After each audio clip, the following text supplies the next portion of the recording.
Hello, good afternoon, and welcome to GLCM Facebook Live. And my name is Brother Enoch Lopez, and I'm glad to see all of you people today. And to start this wonderful giving, and as well a closing month of this year.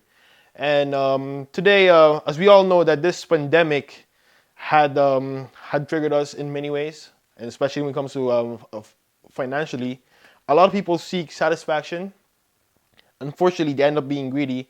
We should all know that being greedy could lead an individual to self-destruction or as a whole. And today, let's discuss about what the Bible says about greed. And let's look at the verse at the book of Proverbs, chapter 15, verse 27. He that is greedy of gain troubleth his own house, but he that hateth gift shall live. We all know that there is one person, either in a company or whatever, a friend of yours, is who's after like the money, and like unfortunately, when it comes to like big business, like people said like they call that like a bribe. They were like, oh, you have to throw out this game and this and that, like just to and I'll give you this amount of money, so like he or she could succeed. And it says right here, those th- those who are greedy and gain and like will gain a trouble in their house, and those who refuses will live. It's just simple as that. And the second verse that I will discuss you today is Proverbs 28 verse 22. It says, "He that hateth to be rich hath an evil eye, and considereth not that poverty shall come upon him." And so, like it just simply says right here, and those who seek richness, or just basically like those people like who just spend like stuff on whatever they want, like whatever they see on the internet, like such as clothes, like shoes. To be honest with you, I'm a big fan of shoes, but at the same time, I'm trying to have like self-discipline for myself. And yeah, and it says right here that poverty shall come upon him. Like it's nothing wrong with spending what we earned from the job that we work 8 hours a week, 8 hours a day, and it's just that like we just have to be cautious, just self-discipline, and yeah, it just says right in the Bible that once we lose that, the poverty shall come upon us.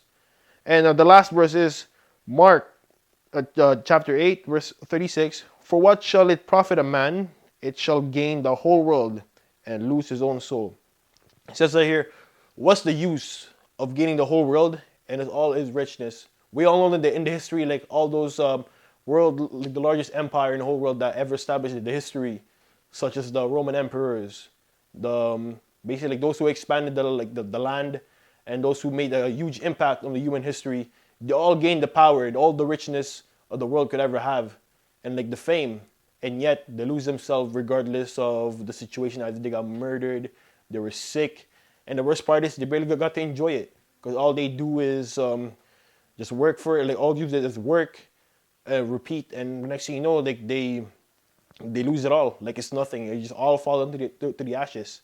And it says in the Bible too, in the Bible that when King Solomon, like in his old age, he said that, oh, vanity over vanity. It means that all that he gained from when in his lifetime and his prime as a king of Israel, because like all kingdoms around him, they all respect him. They gave gifts.